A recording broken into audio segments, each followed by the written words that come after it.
ஒரு செந்துறவி நடைபயணமாக ஒரு நாட்டிற்கு சென்றார். அவரது போதனைகளை கேட்ட மக்கள் அவரை வானலாவ புகழ்ந்தார்கள்.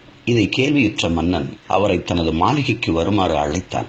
துறவியோ வருவதாக ஒப்புக்கொண்டார். அவர் வரும் நாளில் மாளிகையை அலங்காரப்படுத்தி அமர்க்களமாய் வைத்திருந்தான் மன்னன். துறவியும் மாளிகைக்கு வந்தார். மன்னன் பெருமிதத்தோடு துறவியை வரவேற்றார். மன்னரை பார்த்த துறவி, நீங்கள்தான் இந்த சத்திரத்தின் உரிமையாளரா என்று கேட்டார். இவ்வளவு பெரிய மாளிகையை போய் சத்திரம் என்கிறாரே என்று மன்னனுக்கு கடுமையான கோபம் வந்தது. எனினும் அந்த கோபத்தை அடக்கிக் கொண்டு துறவிக்கு மாளிகையை சுற்றி காட்டியவாறே, தாங்களுக்கு நான் என்ன செய்ய வேண்டும் என்று அடக்கமாக கேட்டார். நான் தூங்க இந்த சத்திரத்தின் ஓரத்தில் கொஞ்சம் இடம் கொடுத்தால் போதும் என்றார் துறவி. இதற்கு மேலும் கோபத்தை அடக்க முடியாத மன்னன், இவ்வளவு பெரிய மாளிகையை போய் சத்திரம் என்கிறீர்களே, இது நியாயமா என்று கேட்டார். துறவியோ, உனக்கு முன் இந்த மாளிகைக்கு சொந்தக்காரர் யார் என்று கேட்டார். எனது தந்தை, அவர் இறந்து 10 ஆண்டுகளாகிறது என்றான் மன்னன்.